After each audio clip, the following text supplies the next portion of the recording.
Welcome to this explainer, perfectly designed for you literature students out there getting ready for exams.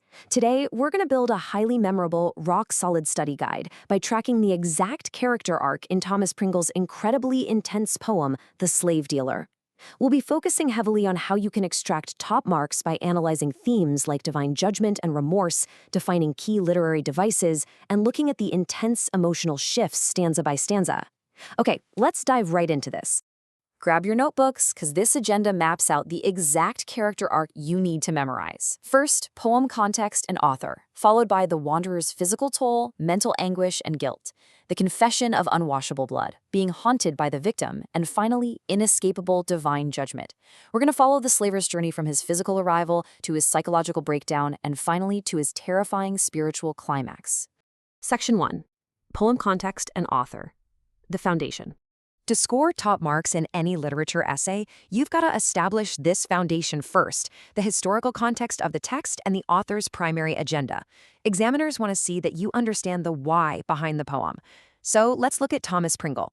He was a Scottish-born poet, born in 1789, who fiercely used his writing as a tool to combat the horrors of slavery and the racial discrimination of his time, particularly regarding the forced removal of Black people to places like the USA and the UK. So the key takeaway here is that his literal and figurative themes of forced labor and cruelty in our focal poem, they are entirely driven by his real-world abolitionist agenda. Section 2. The Wanderer's Physical Toll, a Mirror of Decay. Let's move right to the text itself and see how this builds, starting in stanza 1.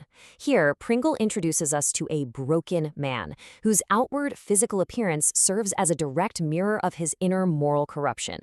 Now, what's really interesting here is the precise word choice. Pringle calls him a wanderer. He doesn't introduce him as a proud captain or a wealthy merchant, right? A wanderer travels aimlessly, which establishes an immediate sense of extreme loss and lack of purpose. Plus, his visage, his face, is tanned and dun, meaning a dull grayish brown. The harsh weather of the sea and the brutal reality of his job have physically battered and marked him. And here's a huge pro tip for your exams. Never ever just list a literary device. Explicitly connect it to its thematic meaning. When Pringle writes about the ill course he had run, this is a brilliant metaphor comparing his life choices to a disease. His physical transformation isn't just from the sun, it is the direct, visible symptom of his morally diseased actions. Section 3. Mental Anguish and Guilt, the Psychological Descent. Moving into stanzas 2 and 3, the analysis shifts. We move away from his physical, outward decay to his inescapable psychological torment. The tone gets really desperate here. This quote brilliantly illustrates how Pringle represents intense, uncontrollable emotion. The wanderer has a hot fever in his blood and dark thoughts in his brain. This is a perfect example of a metaphor, showing that he is literally burning with the sickness of his own guilt and anger. He is racked, meaning tortured, by his deep regret. Make sure to jot down these 3 specific devices from stanza 3 because they are absolutely fantastic for short answer questions. First, the interjection and O captures his mother's complete inability to heal him. Her efforts are totally in vain. Second, the F alliteration in fierce and fearful emphasizes his aggressive, terrified mood. And finally, antithesis. Pringle contrasts a fleeting gleam more mild with visions wild. It proves that despite being home and physically safe, his mind remains a tortured, inescapable battlefield. The bad thoughts actively scare the good thoughts away. Section 4. Confession of Unwashable Blood, the Atrocity Revealed. As we hit stanza 4, the poem's structure becomes super important. Pringle uses a traditional ballad structure with iambic meter.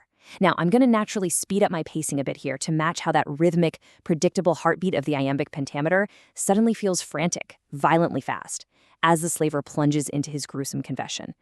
Examiners absolutely love it when you spot contrast in a text. The wanderer confesses, "It was not shed where warriors bled." Highlight how he deeply regrets that his bloodshed was an act of cowardly cruelty.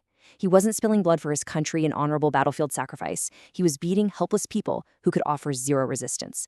It's a profound realization of his own cowardice. Pringle forces us to visualize this atrocity through rapid sensory repetition. The wanderer describes the whip as he whirled it over and over my head, leaving gashes with every single strike. Notice the elision in o'er and over. It physically speeds up the line, mimicking the frantic, repetitive swinging of the whip, drawing the innocent blood that now permanently coats his hands. He cries out that water cannot wash this away. Even the vastness of the ocean is powerless. This hyperbole, all ocean cannot wash, emphasizes guilt that is simply too massive to be cleansed. And this is paired with murder's dye, a brilliant metaphor to memorize. Think about it. Just as dye permanently stains a piece of fabric, the lives he has taken have permanently, spiritually tarnished his soul. Section 5. Haunted by the victim, the sensory torment.